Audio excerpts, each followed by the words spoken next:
हरे कृष्णा प्रिय दर्शकों, आज महान संत श्री जगन्नाथ दास बाबा जी का तिरोभाव दिवस है। तो आज हम उनके जीवन और उनके चरित्र के बारे में कुछ श्रवण करेंगे। ध्यान से सुनिएगा।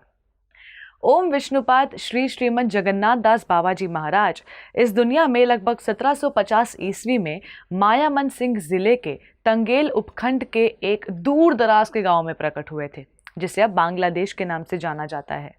वो एक बहुत ही कुलीन परिवार से थे। गौड़ीय वेदांताचार्य श्रील बलदेव विद्याभूषण के दीक्षित शिष्य उद्धव दास बाबा जी थे और उनके दीक्षित शिष्य मधुसूदन दास बाबा जी थे। और जगन्नाथ दास बाबा जी ने मधुसूदन दास बाबा जी महाराज से बाबा जी की दीक्षा स्वीकार की थी। गौड़ीय वैष्णव जीवन के अनुसार जगन्नाथ दास बाबा जी के दीक्षा गुरु श्रृंगारवट वृंदावन के जगदानंद गोस्वामी थे, जिनके वेश गुरु गोवर्धन प्रसिद्धि के श्री कृष्ण दास बाबा जी थे। जगन्नाथ दास बाबा जी का प्राण धान और लक्ष्य पवित्र नाम का जप और वैष्णवों की सेवा करना था।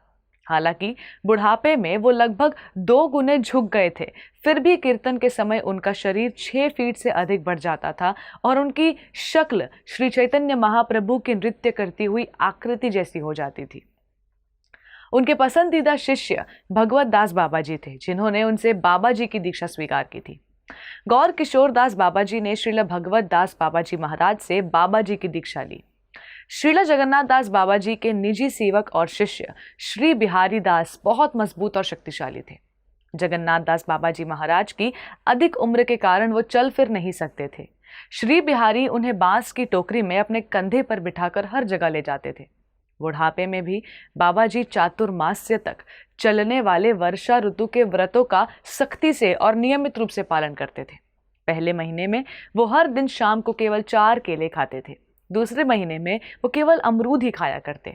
तीसरे महीने में थोड़ी छाछ पी लेते और चौथे महीने में केवल केले के पेड़ के फूल ही खाया करते।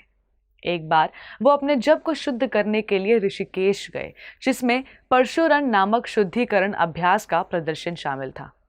ये तपस्या अत्यंत कठोरता से करनी पड़ी। वो सुबह 3 बजे स्नान करते थे और सूर्यास्त तक बिना कुछ बोले या खाएं बंद कमरे में जप करते थे। एक बार 2 महीने तक इस नियम का पालन करने के बाद उन्होंने अनजाने में बिहारी दास से बात की, तो दंड स्वरूप उन्होंने पूरी प्रक्रिया फिर से आरंभ की और 3 महीने के समय में अपनी प्रतिज्ञा पूरी की। श्रील जगन्नाथ दास बाबा जी 6 महीने व्रज में और 6 महीने नवद्वीप धाम में रहते थे। एक दिन श्रील भक्ति विनोद ठाकुर उन्हें योग पीठ लेकर गए।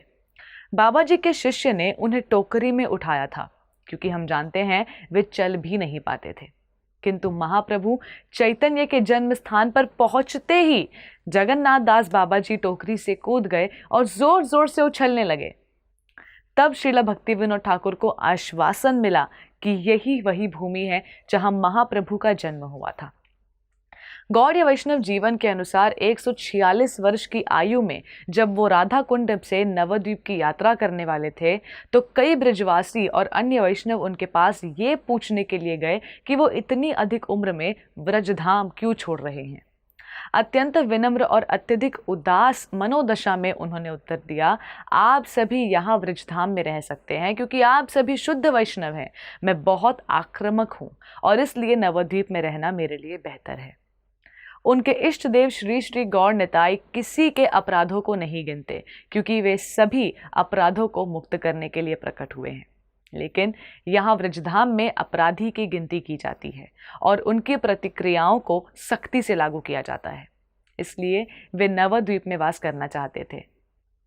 नवद्वीप धाम की ये उनकी अंतिम यात्रा थी। उनके आगमन के कुछ महीने बाद फाल्गुन महीने में अमावस्या के पहले दिन भगवान श्री चैतन्य महाप्रभु के प्रकट होने की सालगिरह से 1 पखवाड़ा पहले उन्होंने भगवान की शाश्वत लीलाओं में प्रवेश किया और वही आज का दिन उनका तिरोभाव का दिन है। आज हम ऐसे महान संत श्रील जगन्नाथ दास बाबा जी से ये प्रार्थना करते हैं कि हम भी भक्ति में नियमों का सख्ती से और अच्छे से पालन कर सकें और इसकी बुद्धि और शक्ति वो हमें प्रदान करें, ताकि हम सब भी श्री कृष्ण भगवान के कृपा के पात्र बन जाएं और हमारा ये मनुष्य जीवन सफल हो सके। धन्यवाद। हरे कृष्णा। ऐसे ही और भक्तिमय कार्यक्रमों के लिए देखिए हरे कृष्णा टेलीविजन और इसे प्राप्त करने के लिए आप अपने केबल अथवा DTH ऑपरेटर से संपर्क करें तथा और अधिक जानकारी के लिए आज ही डायल करें 7666 839 839।